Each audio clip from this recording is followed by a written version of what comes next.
श्री कृष्ण वृंदावन पहुंचे। चंद्राकार स्थिति में वृंदावन को बसाया गया।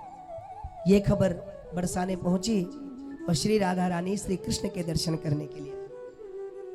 जब से राधा श्याम के नैन हुए हैं चार, श्याम बने हैं राधिका, राधा बनी घनश्याम। श्री राधा रानी से श्री कृष्ण का मिलन हुआ और नित्य निकुंज निवास भगवान करने लगे। लीला दर्शन सभी को कराने लगे। भगवान ने धेनुकासुर का वध किया, जिसके बारे में मैं आपको बता रहा था। भगवान ने अघासुर का वध किया। अघासुर कौन है? ये अजगर है। ये मुंह फुलाकर ऐसे खोल कर बैठा है। काल व्याल मुख ग्रासा त्रास निर्नाश हेतवे। ये सांप का मुख खुला हुआ है। जब तक मुख खुला हुआ हम जिंदा है, और जैसे ये मुख बंद हुआ हमारा जीवन समाप्त। ये सभी ब्रजवासी इस सर्प के मुख में प्रवेश कर जाते हैं। भगवान अजगर के मुख में प्रवेश कर कर उसके पेट को फाड़कर सभी ब्रजवासियों को बचा लेते। बोल वृंदावन बिहारी लाल की जय। वृंदावन में अग्नि लगी तो भगवान ने उसका मुख से पान कर लिया। इसलिए जब मंत्र बोला जाता है तो कहा जाता है भगवान के मुख में अग्नि का वास है। भगवान ने जमुना तट पर कालिया नाग का उद्धार किया। कालिया नाग ये जमुना जी में रहता है। गैयाएं जाती है, जल पीती और मर जाती हैं। भगवान गेंद खेलने के बहाने गए और भगवान ने जाकर के जमुना जी में कालिया नाग से वार्तालाप किया और भगवान का कालिया नाग का युद्ध हुआ। युद्ध में भगवान ने इतने वार किए कि कालिया नाग रोने लगा। भगवान से बोला, प्रभु आप मुझे मार क्यों रहे, पहले ये तो बताएं। भगवान बोले, तुमने बुरा कर्म किया है, तुम्हारे द्वारा गैयाएं मर रही हैं, तुम्हारे मुख से विष निकलता है। मैं आपसे एक बात कहूं, पुनः मैं आपसे इस बात पर चर्चा कर रहा हूं कि भगवान की केवल रस लीलाओं का दर्शन ना करें, भगवान की वीर लीलाओं का चिंतन भी करना जरूरी है। अपने रगों में हमें वीर रक्त को बहाना है, इस खून को शांत नहीं पड़ने देना है। भगवान ने नाग से युद्ध किया है। हम ऐसे भगवान के फॉलोवर हैं, आज कोई सांप को देख भी ले तो डर जाते हैं। हम उस देश के वासी हैं जहां पर भरत जैसे राजा हुए और शेर के मुख से दांत गिन लिए खोलकर बालकपन में।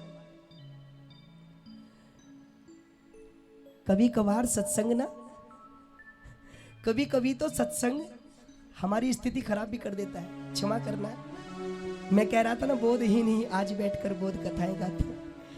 कभी कभार लगता है कि कई प्रवक्ता जो है हमारे देश में वीरता का प्रादुर्भाव नहीं कर रहे। और स्थिति खराब कब होती है? जब हम सत्संग का अर्थ गलत समझ लेते हैं। कैसे? एक गांव में कुछ लोग रहते थे। एक गांव का रास्ता था, वहां पर कोई जाता नहीं था। एक दिन एक संत आए, गांव में विचरण करते करते उस रास्ते पर जाने लगे तो लोगों ने कहा, महाराज उधर मत जाओ। क्यों? बोले वहां पर एक पेड़ के नीचे एक बड़ा भारी सर्प रहता है और कोई जाता है तो उसको मार देता है, काट लेता है। संत बोले, कोई बात नहीं, अरे हम तो संत हैं ना, हम जाकर उससे सत्संग करेंगे। लोग बोले, आप सांप से सत्संग कर लेंगे? क्या सांप के साथ सत्संग हो सकता है? संत बोले, सत्संग करना तो इंसान के साथ मुश्किल है, सांप के साथ तो बड़ा आसान है। यही कहना पड़ता, आओ भैया कथा सुन लो, आओ। बोले, वहां के बिहारी लाल की। अच्छा, आपने विचार किया कि ये कथा हम लोगों के लिए क्यों होती है? आप लोगों ने कभी विचार किया ये कथा हमें क्यों मिलती है, हमें क्यों सुननी पड़ती है, जानवरों को क्यों नहीं? और कोई जानवर आए तो हम तो भगा देते हैं, क्यों, हम बहुत बड़े बुद्धिजीवी हैं। लेकिन आपने विचार किया कि ये कथा हमें ही क्यों सुननी पड़ती है? इसलिए आप कार खड़ी करते हैं घर के बाहर, है ना? कार को स्टैंड की आवश्यकता है क्या? नहीं। बाइक को होती है ना, है ना? जानवरों के कितने पैर हैं? 4 पैर। उन्हें स्टैंड की जरूरत नहीं है, हम 2 पैर वाले। सत्संग रूपी स्टैंड हमारे जीवन में होगा तब हम सही तरीके से अपने जीवन को चला पाएंगे। बलवा के बिहारी लाल की। वो सर्प के पास पहुंचे और सर्प जैसे ही काटने के लिए आया तो संत बोले, रे जा जा, तेरे जैसे कितने सर्प आए और चले गए, तेरे काटने से मैं मरने वाला नहीं हूं। सर्प ने सोचा ये कोई विद्वान आदमी है जिसे मृत्यु का भी भय नहीं। सर्प ने कहा महाराज मैं आपका मुरीद हो गया हूं, बताओ मुझे क्या करना चाहिए। संत ने बोला भैया अगर तुम लोगों को काटोगे तो दुत्कारे जाओगे और लोगों से प्रेम करोगे तो पुचकारे जाओगे। लोगों को काटना छोड़ो, बिना कारण के मारना छोड़ो। संत ने कहा काटने के लिए मना किया, फुफकारने के लिए नहीं। लेकिन उसने तो फुफकारना भी छोड़ दिया। हुआ क्या, कुछ लोग गए, सांप ने कुछ नहीं कहा, पास गए तो कुछ नहीं कहा, फुफकारा भी नहीं। और कुछ दिन बाद तो ऐसा दृश्य आया कि छोटे छोटे बच्चे उस सांप को लेकर झूलने लगे, झूला बनाकर सावन हिंडोला लगाने लगे। और सांप जो है अपने शरीर से तितर बितर हो गया। एक दिन संत उसके पास आए और संतों ने कहा सांप से, अरे भैया तुम्हारी ये दुर्गति किसके कुसंग से हुई? वो कराहते हुए बोला महाराज ये दुर्गति किसी के कुसंग से नहीं, आपके सत्संग से हुई। सत्संग भी कभी कभार दुर्गति कर देता है। कब? जब समझ नहीं आता है तब। अभी ऐसा ही होता है, हम लोग कथा के भाव को समझते नहीं है, समझना नहीं चाहते, अपनी ओर से रीति रिवाज बना लेते हैं और फिर दोषारोपण करते हैं एक दूसरे पर। नहीं, समझना तो पड़ेगा। संत ने कहा भैया हमने तुम्हें काटने के लिए मना किया था, फुफकारने के लिए थोड़ी। अरे भैया काटोगे तो लोगों की हानि होगी, लेकिन अगर नहीं फुफकारोगे तो लोग तुम्हें जीने लायक भी नहीं छोड़ोगे। इसलिए स्वभाव में आवेश होना भी आवश्यक है। बोलवा के बिहारी लाल की। तो मैं आपसे निवेदन कर रहा था, भगवान ने वही प्रयोग किया, सठे साठ्यम समाचरित। लेकिन काली ने कहा प्रभु आप मुझे मार क्यों रहे हैं? भगवान बोले तुम्हारी वजह से गैयाएं मर रही हैं, तुम विष उगलते हो। सर्प ने कहा महाराज ये बताओ सांप को किसने बनाया? भगवान बोले मैंने। सांप के अंदर क्रोध किसने भरा? भगवान बोले मैंने। सांप के अंदर विष किसने भरा? भगवान बोले मैंने। सांप काली बोला जब सब कुछ आपने किया तो मेरी क्या गलती? मैं सर्प अपने मुख से जहर उगलता हूं। भगवान जवाब नहीं दे पाए। राम जन्म में भी ऐसे ही हुआ। बाली ने कहा कि तुमने मुझे क्यों मारा? मारे हूं मोही व्याध की नहीं। अरे तुमने मुझे छुपकर मार दिया, किस कारण से? भगवान बोले बाली वैसे तो तुमने अपराध किया, लेकिन देखा जाए तो उस अपराध में मेरा तो कोई स्वभाव नहीं था। लेकिन तुम चिंता ना करो, तुम चाहो तो मैं तुम्हें चिरजीवी बना सकता हूं। बाली ने बोला नहीं, जन्म जन्म मुनि जतन कराई, अंत राम कहा आवत नहीं। अब तक तुम मेरे सामने आ गए हो, ये मौका मैं चूकूंगा नहीं। लेकिन भगवान बाली के ऋण से उऋण नहीं हो पाए।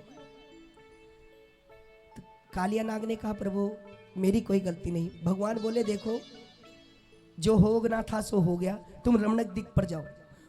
काली बोला नहीं, रमणक दिक पर जाऊंगा तो गरुड़ मुझे खा जाएगा। भगवान बोले तुम चिंता मत करो, तुम मुझे लेकर ऊपर चलो और तुम्हारे फण पर मैं नृत्य करूंगा। मेरे फणों से, मेरे चरणों से जो चिन्ह तुम्हारे फण पर बन जाएंगे तो गरुड़ तुम्हें देखकर फिर कुछ नहीं कहेगा। और ये लीला सूरदास जी ने आत्मचिंतन में दर्शन की। हाँ, तांडव गति मुंडन पर नाचते गिरधारी। भगवान नृत्य कर रहे, यशोदा जी से मिले और कालिया नाग का ऐसे भगवान ने उद्धार किया। भगवान ने बकासुर का उद्धार किया। बकासुर ये बकी पूतना का भाई। आज एक अद्भुत लीला ब्रिजमंडल में घटी। भगवान बछड़े चराने जाते थे, अब गैया चराने जाने लगे। वैसे तो भगवान गोपाष्टमी के दिन बछड़े चराने जब गए और जब बछड़े चरा कर आ रहे हैं तो सभी ग्वाल बाली ने भगवान को देखकर कह रही काश ये कृष्ण हमारा बेटा होता तो हम इस कृष्ण को अपने हृदय से लगाते, अपने घर का माखन खिलाते, भोजन खिलाते। और गैयाएं सोच रही है काश ये कृष्ण मेरा बछड़ा होता, ये गाय वन से घूम कर आता और मेरे स्तनपान करता। तो भगवान सत्य शिवम संकल्पमस्तु, भगवान सबका संकल्प पूर्ण करने वाले हैं। आज भगवान गैया चरा करके आ रहे हैं। भगवान ने ब्रह्मा जी का मोह दूर किया। भगवान ने वन में भोज का कार्यक्रम रखा, मधुमंगल के मुख से झूठी दही खाई तो ब्रह्मा जी को मोह हो गया। ये कैसा भगवान है? अरे जिसकी वंदना करते हैं वेद, विश्वरूप स्वरूप बनाते हैं, अरे ये भगवान ये लोगों का झूठा खाता फिर रहा। तो ब्रह्मा जी ने ग्वाल बालों और गैयाओं को चुरा लिया, और जब ग्वाल बालों गैयाओं को चुराया, भगवान ने एक हम बहुश्यामी अनेक रूप रखे, 1 साल तक ब्रजवासियों को आनंद दिया और ब्रह्मलोक में पहुंच गए ब्रह्मा जी बनकर। ब्रह्मा जी जब आए तो ब्रह्मा जी को बाहर निकाल दिया गया, और आज ब्रह्मा जी भगवान के 40 श्लोकों में वंदनाएं करते हैं। भगवान से कहते हैं प्रभु आपको नमो नमो, आपको बार बार प्रणाम है। नमः कृष्णाय रामाय वसुदेव सुताय च। हम आपको प्रणाम करते हैं, हे श्री कृष्ण आप हमें क्षमा करें। लेकिन भगवान ने ब्रह्मा जी को क्षमा नहीं किया। आज भगवान श्री कृष्ण जब वन से आते हैं तो आज गोपियां भगवान के प्रेम में गीत गाती हैं, जिसको हम भागवत में वेणु गीत के नाम से जानते हैं। वृंदावनम सखी भू वितनोति कीर्ति, यद्देवकी सुत पदाम्बुजलाक्षं, गोविंद वेणुमनु भक्त मयूर नृत्यं, प्रेक्षादृशान्व परतान्य सभस्तसत्वं। श्री कृष्ण जब वेणु बजाते हुए वृंदावन में विचरण करते हैं तो ऐसा लगता है न जाने आकाश मंडल के सभी देवी देवता आज वृंदावन में विचरण कर रहे हैं, और मानो आज सभी ग्वाली ने मिलकर कह रही हैं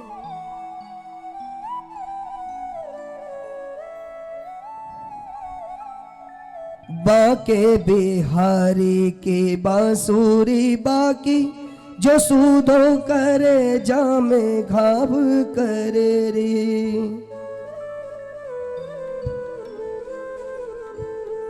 बाके बिहारी के बांसुरी बाकी, जो सूदो करे जामे घाव करे रे। बाके बिहारी की बांसुरी बाकी, जो सुधो करे जामे घाव करे री। हो मोहन ताने ते हो ये लगाव तो, और नीते अलगाव करे री। और नीते अलगाव करे री। गली गली घर घाटी पे घेरे, आ आ आ आ गली गली घर घाटी पे घेरे, कहाँ लगी को बचाव करेरी। जादू बड़ी रस धीरे चढ़ी, मन पे तत्काल प्रभाव करेरी। जादू भरी रस भीनी चढ़ी, मन पे तत्काल प्रभाव करेरी। जादू बड़ी रस पीले चढ़ी, मन पे तत्काल प्रभाव करेरी। ब्रजवासी सोच रहे हैं श्री कृष्ण की बांसुरी ऐसी है कि जब इसमें न जाने कौन सी राग बजती है, ये राग नहीं पता। कहना मीरा जी का कि भैया हम तो राग में नहीं, हम तो अनुराग में गाते हैं, और जब अनुराग लगता है तो फिर कोई राग अच्छा नहीं लगता। और ये श्री कृष्ण कैसे है कि कोई इनसे प्रेम करे तो उसको अपने आसपास भी फटकने नहीं देते। हमारी माता जी अवश्य परेशान रहती है, ये कहती है मुझे कृष्ण की प्राप्ति कब होगी, मेरा यहाँ पे मन नहीं लगता। और वृंदावन में वास करने के लिए कई साल से प्रयत्न कर रही है, और हर बार कहती है मेरी कुंडली देखो, मुझे वृंदावन वास की तिथि बताओ। सच्ची घटना, पीछे प्रत्यक्षम किम प्रमाणम। लेकिन ये कृष्ण ऐसा है, जो कोई इसके करीब जाना चाहता है ये उसको दूर फेंकता है। क्यों भैया, संसार में दिखावे का जमाना है, अगर तुम जितना ज्यादा त्याग दिखाओ तो लोग उतना ज्यादा सिद्ध समझते। चाहता तो कृष्ण भी है, चाहते तो ये भी है अपने भक्तों को, लेकिन है कैसे? मोहन नाम सो मोह न जानत, दासी बनाए के देत उदासी। दासी बनाए के देते उदासी। छोड़ चली धन धाम सखी सब, बाबुल मैया की पाली पनासी। ये बाबुली मैया की पाली पनासी। एक दिन आए की होए तो झेले,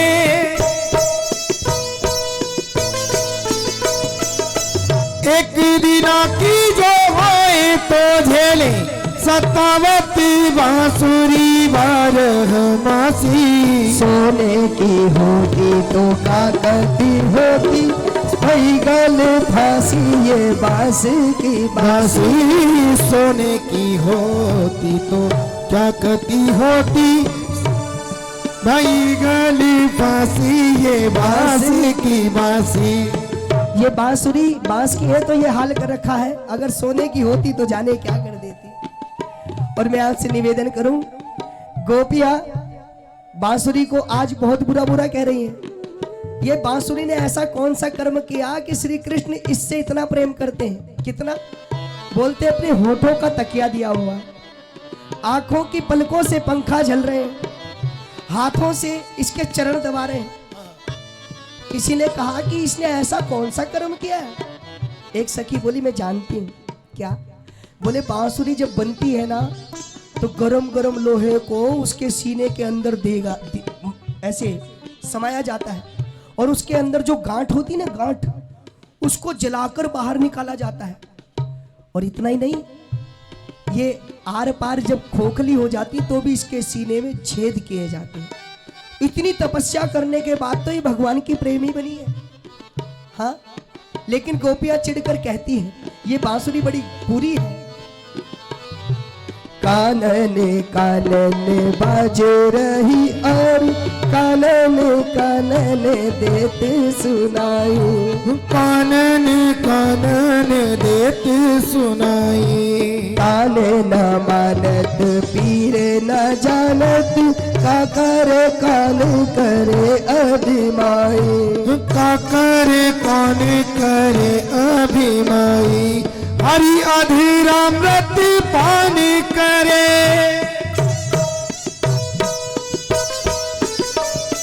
हरि अधीरामृत पानी करे, अभिमानी करे। देखो बास की जाई, प्राण सब के हरि अधरावे। हरि जब ते अधरावे धराई, प्राण सब के हरि अधरावे। हरि जब ते अधरावे धराई। हरि जब ते अधरावे धराई, प्राण सब के हरि अधरावे। हरि जब ते अधरावे धराई। और इस कामना को लेकर के गोपियां हे मनते प्रथमे मासी नंद ब्रज कुमारी का चेरो हविष्यम भुंजाना कात्यायन्य निर्जनम व्रतम। गोप कुमारी का मैं एक निवेदन और कर रहा हूं, बस अब हम गोवर्धन जी के दर्शन करेंगे। इसके बाद जो लोग कृष्ण पर आक्षेप लगाते हैं ना, बहुत सारे विधर्मी लोग हैं। अरे हिंदुओं का भगवान कैसा है, गोपियों के वस्त्र चुराता था। अरे हिंदुओं का भगवान कैसा है, गोपियों को नहाते हुए देखता था।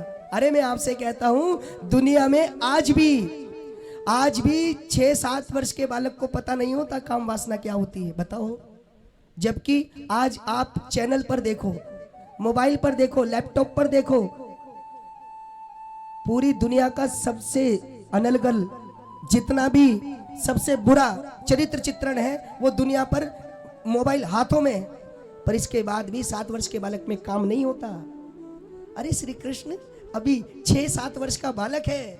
अगर तुम कृष्ण को बालक इंसान भी समझो तो भी श्री कृष्ण कामी नहीं है। छोटा बच्चा तो कामी नहीं हो सकता। ये उस युग की बात है जिस युग में लोग पड़ोस की लड़की को भी बहन समझते थे।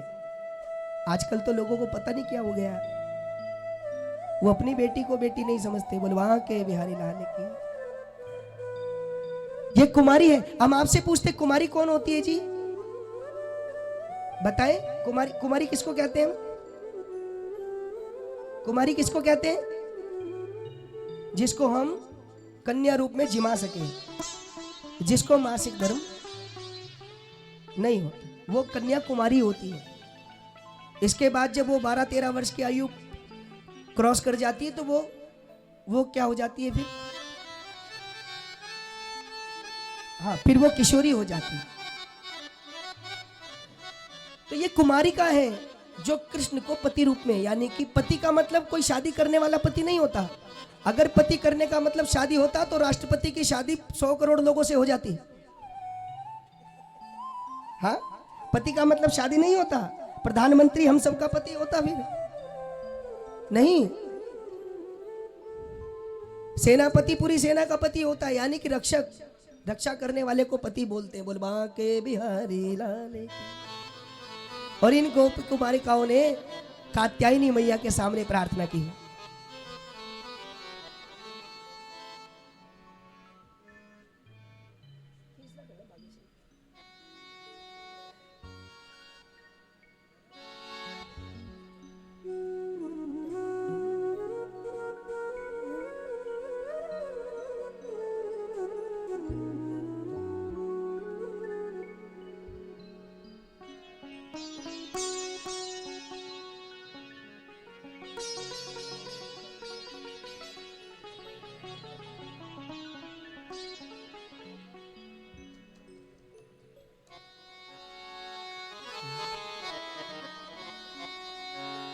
बुलावे मोहे गोकुल की नगरी।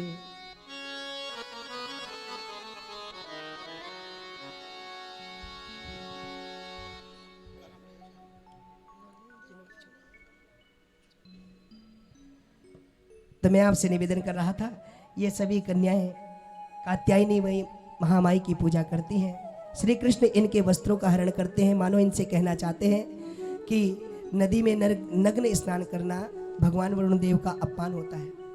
कैसे, मैं आपको बताता हूँ। झारखंड में हम जाते हैं तो जगह जगह जाते हैं, इसलिए जगह जगह का अनुभव हमारे साथ होता है। झारखंड में आज भी लोग तालाब में स्नान करते हैं। एक गांव का एक तालाब होता है, वहाँ पर स्त्रियाँ जाती हैं, पुरुष जाते हैं और स्नान करते हैं। सबका समय बंधा हुआ है। लेकिन हम आपसे पूछते, कोई स्त्री या पुरुष सार्वजनिक रूप में निर्वस्त्र स्नान करे तो सामाजिक अपराध है कि नहीं? भगवान इनको यही समझाना चाहते थे, और भगवान ने यही समझाने के लिए इनके वस्त्रों का हरण किया। आज भगवान श्री कृष्ण नंद बाबा के पास गए और नंद बाबा से मैया यशोदा से पूछा, माँ आप क्या कर रही हैं?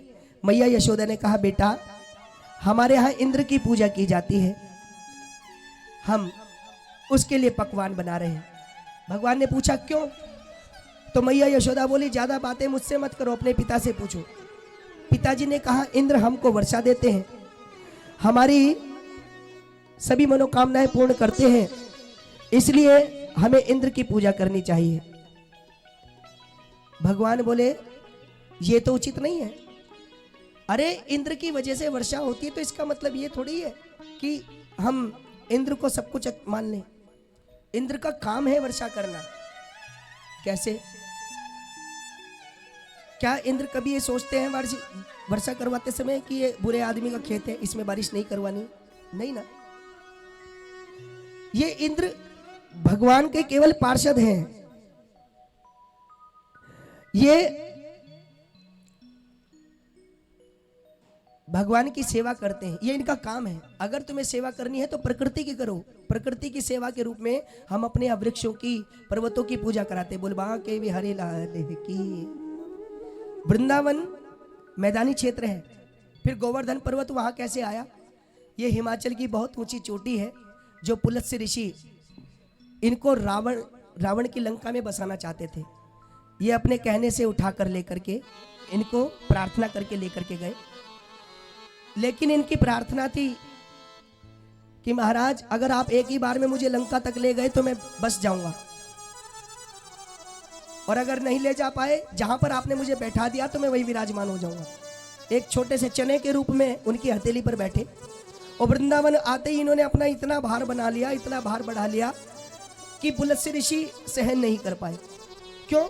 ये तो राधा रानी जी के कहने पर वृंदावन की सीमा में बसने आए थे ना, और वो वहीं पर रह गए। पुलत्स्य जी ने कहा, पुलत्स्य जी नित्य क्रम से निवृत्त होकर आए, उन्होंने कहा चलो लंका। तो गोवर्धन जी ने उनको अपना वचन याद दिलाया, कहा कि देखा आपने मुझसे वचन लिया था कि जहां तुम बैठोगे मैं तुम्हें वहीं छोड़ दूंगा। पुलत्स्य जी ने कहा तुम लंका नहीं चलोगे? वो बोले नहीं। तो ठीक है, मैं तुम्हें श्राप देता हूं, आज से तुम तिल भर रोज घटोगे। गोवर्धन जी की बहुत ऊंची चोटी थी, घट घट कर बहुत नीची रह गई। और हमने संतों के श्रीमुख से सुना है कि अगर गोवर्धन जी बिल्कुल जमीन के तल पर आ गए, उस दिन पृथ्वी का विनाश हो जाएगा। इसलिए भगवान गोवर्धन वहां पर निवास करते हैं। ऐसे गोवर्धन भगवान की पूजा करो। नंद बाबा ने कहा क्यों, किस कारण से?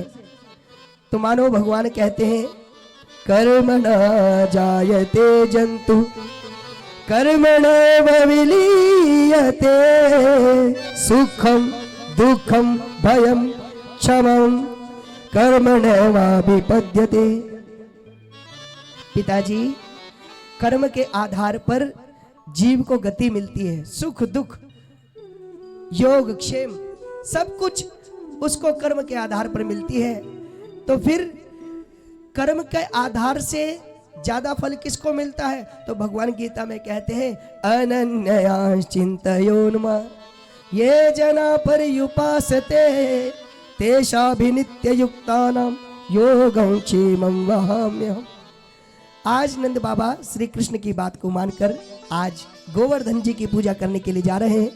सभी लोगों ने जिसका जो भोग था सब लेकर के एक गाड़ी में रखा, जिसको हम बैलगाड़ी बोलते हैं, और आज बैलगाड़ी के साथ सभी लोग आज गोवर्धन की ओर जा रहे हैं। आए हम सभी लोग भी भगवान गोवर्धन जी का दर्शन करते हैं। हमारे